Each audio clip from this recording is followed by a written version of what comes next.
Welcome back to Top Choice Movies Recap. Today's movie is a 2018 comedy crime film titled Ocean's 8.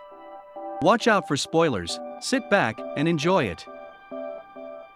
Debbie Ocean, Sandra Bullock, attends a parole hearing at the opening of the film. Her iconic brother Danny recently died, and she has spent the last 5 years in prison. Debbie claims she is more than ready to reintegrate into society and live a simple life. Debbie's first act after being released is to go to a department store in New York City and pinch numerous goods while pretending to be returning them. She then pretends to be a member of a couple who has just checked out and stays at a hotel. Debbie's next stop is Danny's grave, where Ruben Tishkoff, Elliot Gould, appears and tells Debbie that she doesn't need to implement whatever she is intending to do next. Debbie also seeks out her ex-boyfriend, Claude Becker, Richard Armitage, an art dealer who snitched on her and got her imprisoned. She tracks him down at an art gallery and threatens him with a toothbrush-made shiv, but she only removes a button from his shirt. Debbie reunites with her erstwhile co-conspirator, Lou, Kate Blanchett, who works at a pub, where she and her gang are diluting vodka.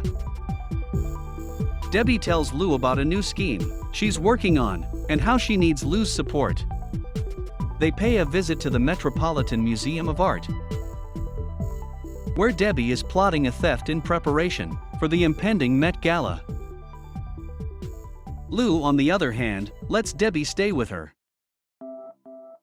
The objective is to steal the Toussaint, a magnificent diamond necklace worth $150 million. Debbie intends to employ snooty socialite Daphne Kluger and Hathaway as the mule so that she can wear it to the Met Gala, when it will be auctioned off.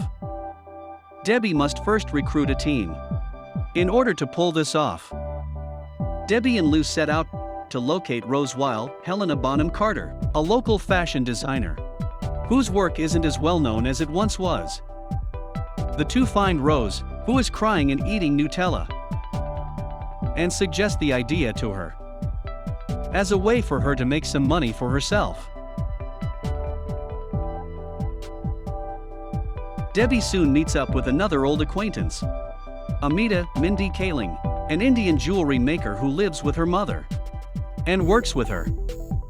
When Debbie assures her that she won't have to live with her mother anymore, she instantly joins her.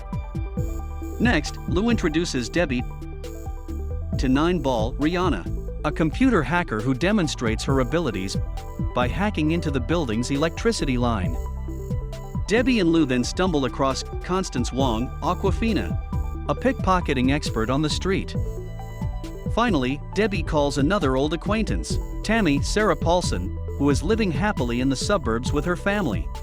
But Debbie discovers that Tammy's garage is full of stolen stuff. Tammy is now a part of the team.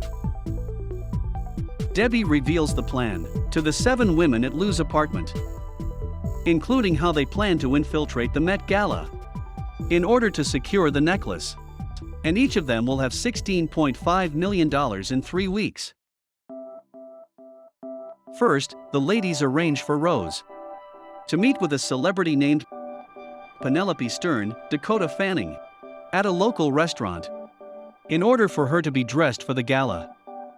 When Daphne sees them meeting in the tabloids, she sets up a meeting with Rose to dress her instead.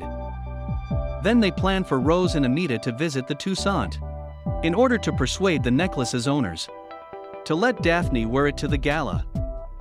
The ladies give Rose special glasses to wear so that she may scan the necklace and transmit it to a 3D printer, which will generate a zirconium imitation of the necklace, which also they will swap for the real thing. When Daphne finally gets to wear the necklace, Rose learns that it can only be removed with the use of a unique magnet. 9 phones her sister, who knows how to remove the necklace without the need of that specific magnet. The crew is then hired as part of the event's staff, with Tammy being hired as a coordinator. She recruits Constance, Amita, and Lou to work in the kitchen. 9 gains access to the event's seating arrangements. By hacking into the computer of someone working the event, Debbie intends to introduce Claude to Daphne, in order for him to be her date. Debbie is attempting to frame Claude. As part of a revenge strategy, Lou realizes Debbie met Claude for the first time 10 years ago, and they hit it off right away. He got her embroiled in a fraud scheme, and it was because of his evidence against her that she was imprisoned. Debbie tries to reassure Lou that the employment is just for the purpose of obtaining the jewelry. The Met Gala's night has arrived. Kim Kardashian, Gigi Hadid, Heidi Klum, Common, Serena Williams, all dressed as themselves, are among the celebrities in attendance. Debbie, disguised as a German socialite with dyed blonde hair, and with her expert grasp of the German language, gets the crew into situations. Daphne arrives with Claude as her date, after Debbie arranged for them to meet and get to know each other. Lou adds something to Daphne's soup that makes her puke and run to the restroom. While her head is in the toilet, Constance manages to steal the necklace off her. She passes the necklace to Amita, who goes to the restroom to start splitting the diamonds off the necklace. After Daphne leaves the bathroom, her bodyguards notice that the necklace is missing. They lock the place down as they go searching for it. Before Amita can be found by a guard, Tammy pulls out the zirconium necklace and hands it over. Constance then gets the diamonds and hands the individual pieces to the rest of the crew before they disappear. The bogus necklace is uncovered the next day because he knows about Debbie and her family's background, as well as the fact that she was seen at the event. An insurance fraud investigator named John Fraser, James Corden, is assigned to the investigation.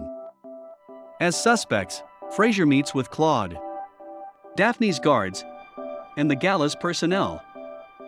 He then speaks with Daphne and even Debbie herself, who almost admits that it was all part of a revenge plot. When Daphne walks in, the ladies are in their hiding place. Since Rose was recording the day they found out about the magnet, Debbie and Lou stated they brought her in because she was starting to figure out their plan. Daphne then places proof of some of the jewels in Claude's apartment,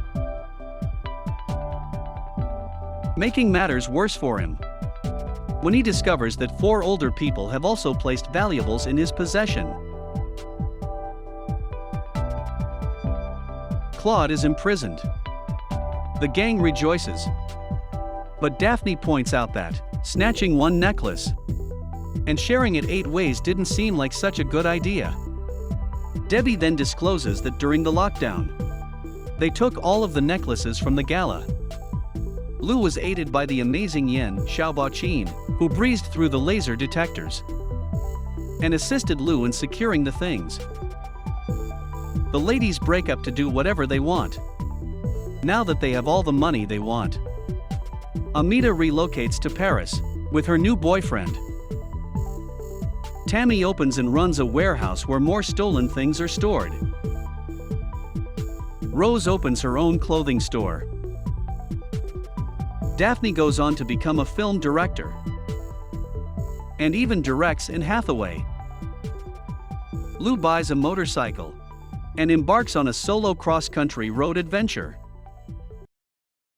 9 continues to operate as a hacker.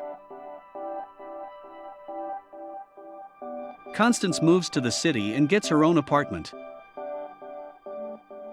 Debbie returns to Danny's tomb with a martini in the last scene to tell him, "You would have loved it. Pardon me on this one. Normally, I wouldn't do this, but let's have a glimpse at Debbie's late brother's life." George Clooney's as Danny Ocean has died of unexplained reasons, while his sister Debbie, Sandra Bullock, is imprisoned, as we learn at the beginning of the film.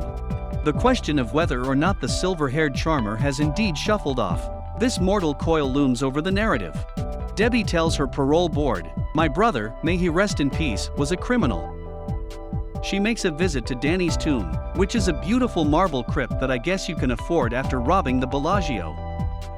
She tells him, "You'd better be in there."